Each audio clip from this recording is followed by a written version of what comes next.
કશું વાંધો નહીં.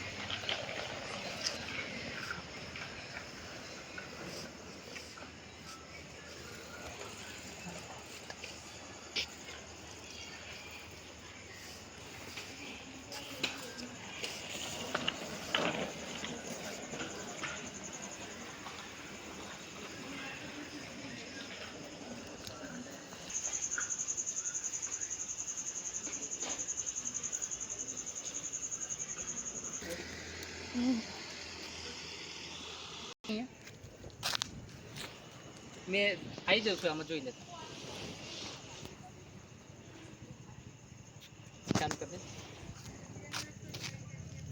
તો આજે આપણે આવી ગયા છે એક નવો વિડીયો લઈને, એક નવી જગ્યા પર આવી ગયા છે. નવી એટલે કે બહુ વર્ષો જૂની, તમને દેખાતું જ હશે. આ પ્રેમવતી રાજસ્થાન છે, તો ત્યાં જ આવેલું છે. આ લોકેશનની વાત કરીએ ત્યાંથી આગળ સહેજ જઈએ તો આ મોટી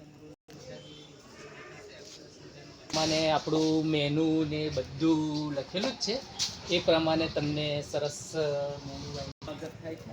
અને આટલો મોટો વિશાળ એરિયા છે બેસવા માટે, વેઇટિંગ રૂમ તમે કહી શકો. બાળકો રમવા માટે, બાળકો અહીંયા ખુશી આવી શકે છે. ખૂબ સરસ લખેલું છે હોટલ પ્રેમવતી. અહીંયા બર્થડે માટે પણ સેલિબ્રેશન માટે, એનિવર્સરી હોય તો એનિવર્સરી માટે, બધા માટે અહીં ફૂલ સુવિધા હોય છે. તો આ હોટલ કહી શકાય, તો એ હોટલ પ્રેમવતી છે. તમને અહીંયા ખાવાનું પણ એકદમ ઓથેન્ટિક મળશે અને સ્વાદિષ્ટ, એકદમ સ્વાદથી